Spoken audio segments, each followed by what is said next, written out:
Hallöchen und herzlich willkommen zurück zu einem neuen Video von mir für euch. Für diesen Topflappen benötigt ihr 3 gleiche Teile und eins davon werde ich euch jetzt zeigen. Dazu nehmt ihr euch am besten 2 Marker, zumindest für die Anfänger, damit ihr die Anfang- und die Endmasche besser erkennen könnt. Denn bei dem Muster verdreht sich die Masche etwas und kann auch mal leicht ausgelassen werden. Wir beginnen, indem wir den Faden zwischen Mittel- und Zeigefinger hindurch von außen herumnehmen, zweimal um den Daumen herum und den Faden mit den kleinen und dem Ringfinger festhalten.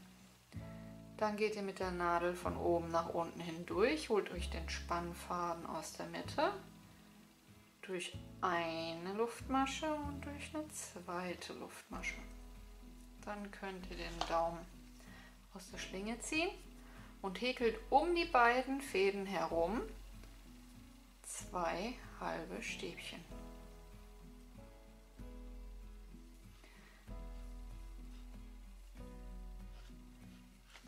So. Angaben zur Wolle und zur Nadel wie immer unten in der Infobox. So, nachdem ihr 2 halbe Stäbchen in den Ring gehäkelt habt, könnt ihr diesen zuziehen. Dann kommen 2 Luftmaschen, drehen, einen Umschlag und in die hintere Lasche der Masche einstechen und ein halbes Stäbchen häkeln. Einen Umschlag, in die gleiche Lasche noch ein halbes Stäbchen häkeln.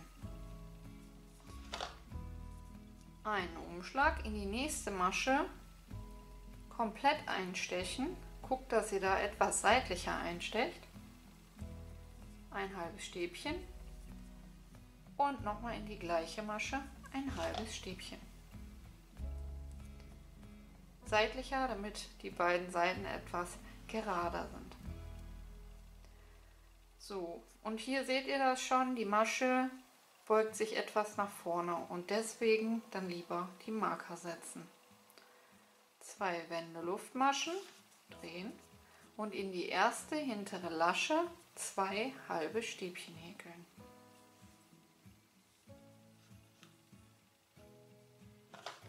Jetzt am besten direkt die erste Masche markieren, die sich auch hier schon so ein bisschen dreht. Dann in die hintere Lasche bis zur letzten Masche jeweils ein halbes Stäbchen. Und dann in die letzte 2 halbe Stäbchen. 2, 4, 6. Also wir sind von 2 auf 4 und von 4 auf 6. 2 Wände Luftmaschen, drehen und wieder in die hintere Lasche. 2 halbe Stäbchen. In das erste Maschenglied den Marker lieber wieder setzen. Nun wieder in jede Masche, also in die hintere Lasche, ein halbes Stäbchen.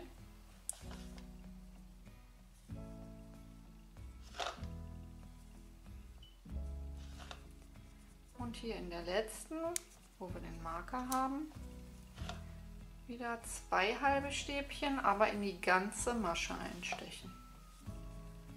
Damit der Rand auch schön fest bleibt und sich nicht zu weit zieht. Außerdem beim Vernähen nachher lässt sich das dann auch besser handhaben.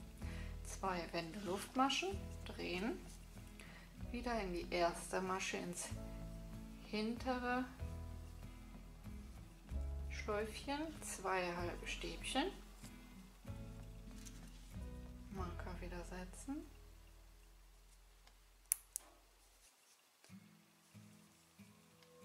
Danach wieder in jede hintere Lasche der Masche ein halbes Stäbchen bis zum Ende.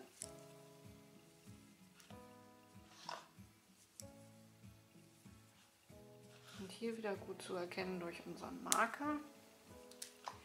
In die letzte Masche komplett einstechen und 2 halbe Stäbchen. 2, 4, 6, 8, 10.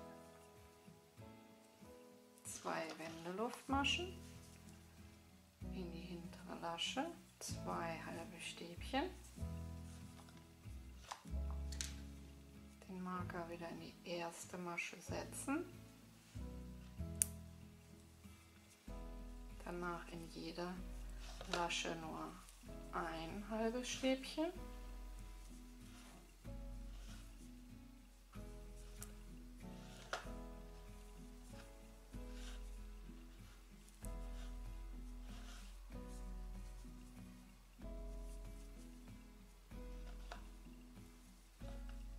Und hier auch wieder durch unseren Marker gut zu erkennen, in die letzte Masche 2 halbe Stäbchen, komplett eingestochen. Und jetzt haben wir 2, 4, 6, 8, 10, 12.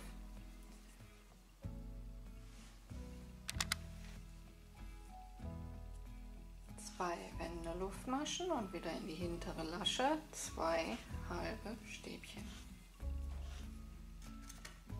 Den Marker wieder in die erste Masche setzen und nun wieder in jede Masche ein halbes Stäbchen.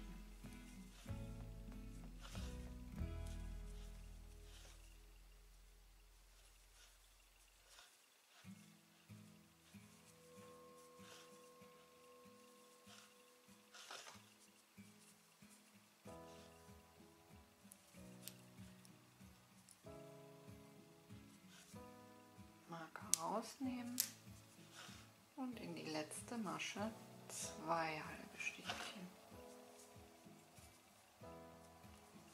So. 2, 4, 6, 8, 10, 12, 14. Und so häkeln wir jetzt erst einmal Reihe für Reihe weiter hoch, bis ihr 20 Maschen habt. Und dann wird anders gehäkelt.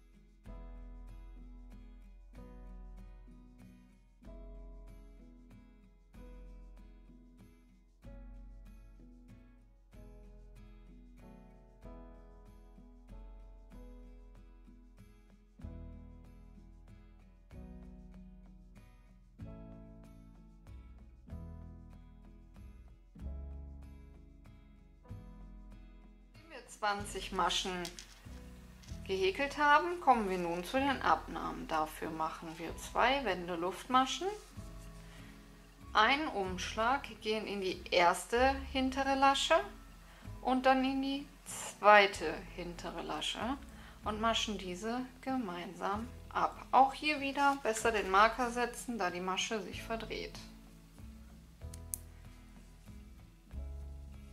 Dann häkeln wir rüber auf die andere Seite. Auch wieder nur in den hinteren Laschen.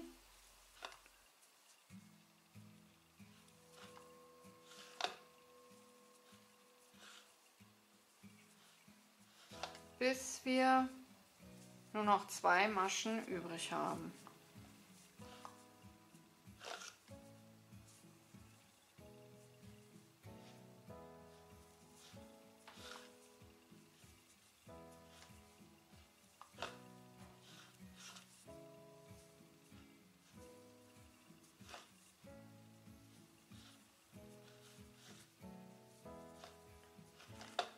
So, 2 Maschen übrig. Einen Umschlag in die erste hintere Lasche einstechen, Faden holen, in die zweite, letzte einstechen, Faden holen und gemeinsam abmaschen.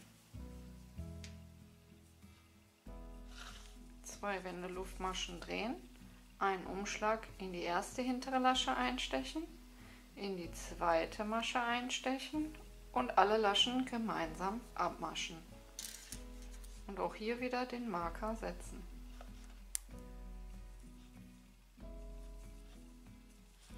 Danach wieder in jede Masche ganz normal ein halbes Stäbchen in die hintere Lasche häkeln.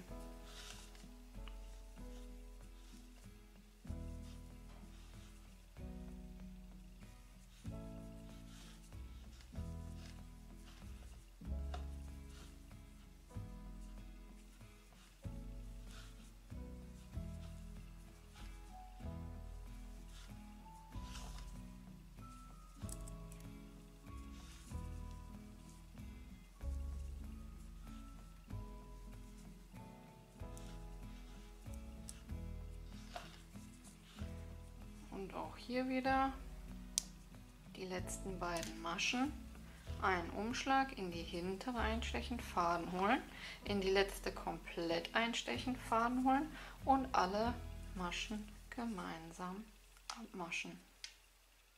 2 Wendeluftmaschen, drehen, einen Umschlag und in die erste hintere Lasche und in die zweite hintere Lasche einstechen und alle 4 Schlaufen gemeinsam abhäkeln. Marker wieder setzen und dann wieder rüber.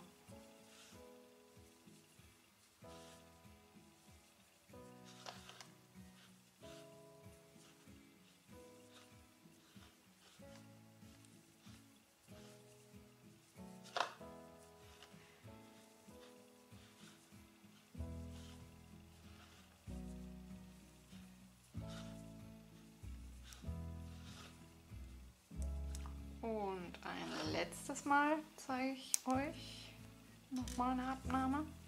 Einen Umschlag in die hintere Schlaufe, dann in die letzte Masche komplett einstechen und alle 4 Laschen gemeinsam abmaschen.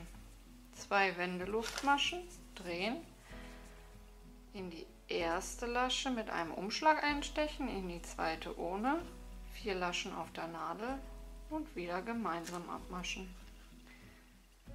Und so geht das jetzt weiter, Reihe für Reihe, bis ihr nur noch 2 Maschen übrig habt und dann zeige ich euch noch kurz das.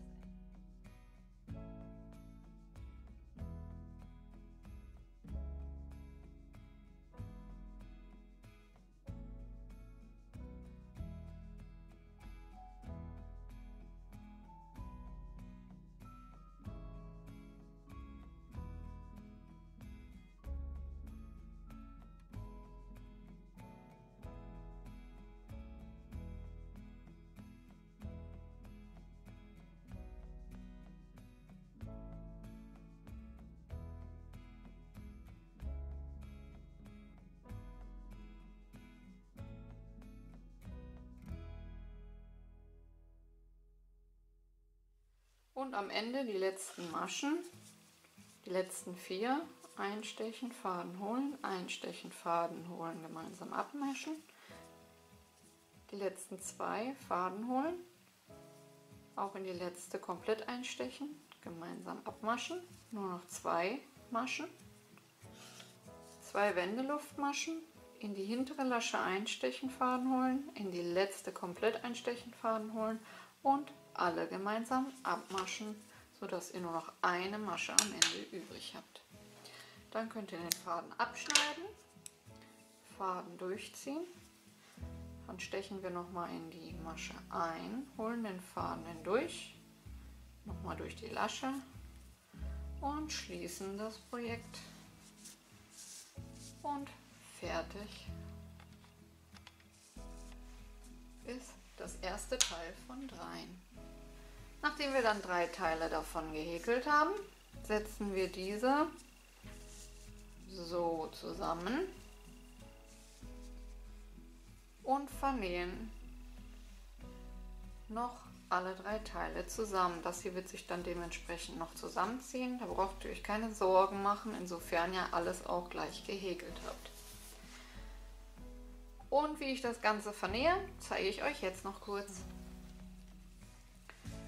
Ich lege die beiden Teile aufeinander,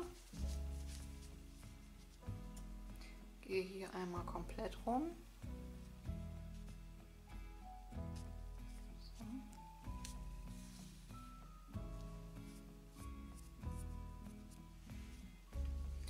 Und jetzt steche ich ab hier immer so einen halben Zentimeter spalte ich die Fäden.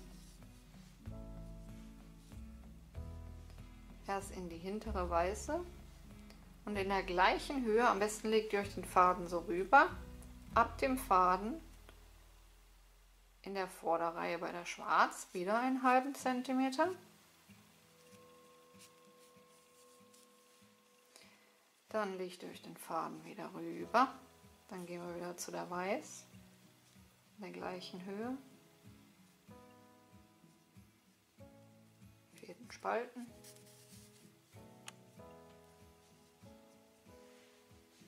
Rüber.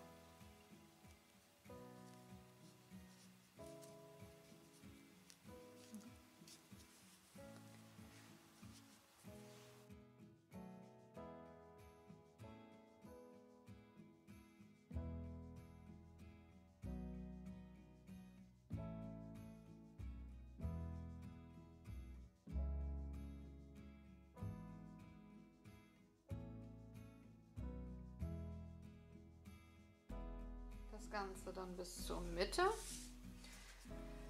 also nur dieses Stück, könnt ihr dann noch mal so ein bisschen anziehen und ab hier dann schon das dritte Teil hinzunehmen. Schaut da, ob die Musterung so ein bisschen gleich ist. So. Und dann geht es auch hier weiter. Breiteste Stelle. Dann gehe ich einmal durch das Weiß, einmal durch das Schwarz und nehme das Rot in der Mitte mit. So. Und dann auch hier wieder das Ganze so zusammennehmen. Und auch hier wieder circa einen halben Zentimeter immer im Wechsel. Erst das hintere Teil, dann wieder das vordere Teil einstechen und zusammennähen.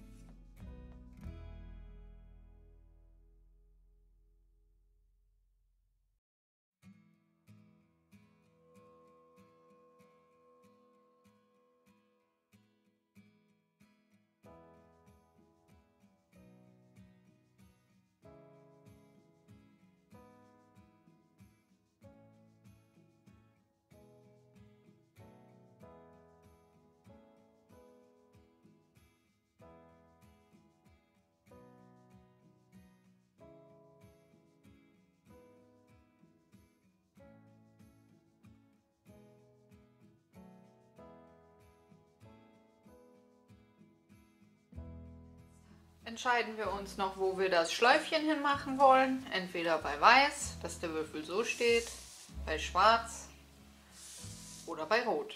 Ich habe mich für Rot entschieden. Dazu nehmt ihr noch den Faden, fädelt diesen ein.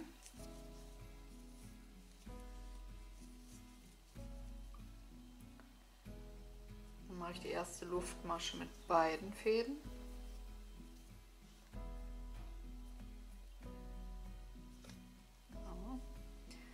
2, 3, 4, 5, 6, 7. Dann geht ihr in die Masche zurück, eine Kettmasche, dann daneben, nehmt den anfangs lockeren Faden mit, dann braucht ihr ihn gleich auch nicht mehr zu vernähen. Noch eine Kettmasche, dann drehen wir das Ganze und stechen nun in die gebildete Schlaufe ein und häkeln eine feste Masche. 1, 2, 3, 4, 5, 6, 7, 8, 9 und das letzte 10. schließen wir hier am Rand mit einer Kettmasche. Faden kappen. ziehen. Wenn sich hier auch so ein Löckchen gebildet hat, könntet ihr den Faden da drin dann so beenden. Und sobald ihr alle Fäden vernäht habt, seid ihr stolzer Besitzer dieses 3D-Topflappenwürfels. Ich hoffe, euch hat die Anleitung gefallen und ihr seid gut mitgekommen. Vergesst nicht, eure Bewertung dazulassen. Falls ihr meinen Kanal noch nicht abonniert habt, könnt ihr dies kostenlos tun. Vergesst nicht, die Glocke zu drücken, dann seid ihr auch immer auf dem neuesten Stand, sobald ein Video hochgeladen wird. Ich wünsche euch noch eine schöne restliche Woche und sage hiermit bis zum nächsten Mal.